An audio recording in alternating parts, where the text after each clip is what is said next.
Hi everyone, welcome back to my YouTube channel. ತುಂಬ long gap ಆದಮೇಲೆ ನಾನು ಯೂಟ್ಯೂಬಲ್ಲಿ ವಿಡಿಯೋ ಅಪ್ಲೋಡ್ ಮಾಡ್ತಿದ್ದೀನಿ and this will be a vlog on trip to Jog Falls. ನಾನು ಹರ್ಷಿತಾ ಗೌಡ. ನೀವೇನಾದರೂ ನನ್ನ ಚಾನಲ್ನ ಫಸ್ಟ್ ಟೈಮ್ ನೋಡ್ತಿದ್ರೆ ಪ್ಲೀಸ್ ಹೋಗಿ ಸಬ್ಸ್ಕ್ರೈಬ್ ಮಾಡಿ, ಬೆಲ್ ಐಕನ್ನ ಪ್ರೆಸ್ ಮಾಡಿ. If you have already subscribe, thank you. Please continue watching. So these are some beautiful views we got while traveling to Shimoga.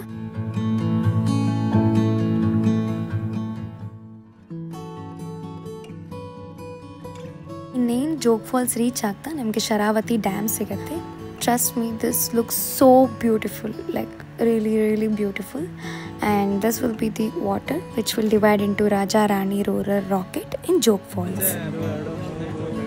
ಸದ್ಯಕ್ಕೆ for 3 months usual Jog Falls view ಪಾಯಿಂಟ್ನ close ಮಾಡಿದ್ದಾರೆ. ಇದು of season ಆಗಿರೋದ್ರಿಂದ ಜೋಗ್ ಫಾಲ್ಸಲ್ಲಿ ನೀರು ಅಷ್ಟೊಂದೇನು ಬರ್ತಿಲ್ಲ. So with the help of some known source ನಾವು ಜೋಗ್ ಫಾಲ್ಸ್ನ ಇನ್ನೊಂದು ವ್ಯೂ ಪಾಯಿಂಟ್ಗೆ ಹೋದ್ವಿ. It needs few minutes of trekking. This was the guy who showed a cinematic view of Jog Falls. Mungaru Male ಮೂವಿಯಲ್ಲೆಲ್ಲ ಈ ವ್ಯೂನ ನೀವು ನೋಡೇ ಇರ್ತೀರ. So I can say this will be my favorite view of Jog Falls forever.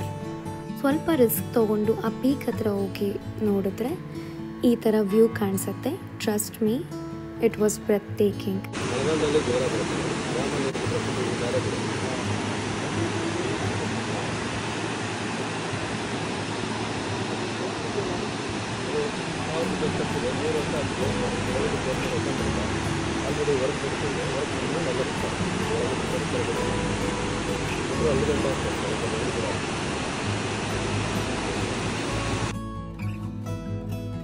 ಹಾಗೆ trek ಮಾಡ್ತಾ ವಾಪಸ್ top reach ಆದ್ವಿ. ಈವ್ನಿಂಗಲ್ಲಿ ಈ view ತುಂಬ ಬ್ಯೂಟಿಫುಲ್ಲಾಗಿ ಕಾಣಿಸುತ್ತೆ. ಮತ್ತೆ ನಾವು ಇನ್ನೊಂದು ವ್ಯೂ ಪಾಯಿಂಟ್ ಹತ್ರ ಹೋದ್ವಿ. This was very calm and peaceful.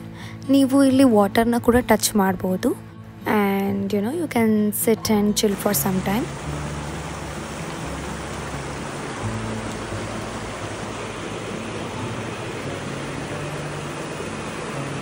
ಎರಡು ವ್ಯೂ ಪಾಯಿಂಟ್ಗೆ ನೀವು ನೀರು ಕಡಿಮೆ ಇದ್ದಾಗ ಮಾತ್ರ ಹೋಗೋಕ್ಕಾಗೋದು. ಯಾರೆಲ್ಲ ಜೋಗ್ ಫಾಲ್ಸ್ ನೋಡ್ಬೇಕು ಅಂದ್ಕೊಂಡಿದ್ದೀರಾ, you can go after 2 to 3 months because there will be a new viewpoint set for visitors. I hope you find this video informative. If so, share this with your friends and thanks for watching. Bye bye.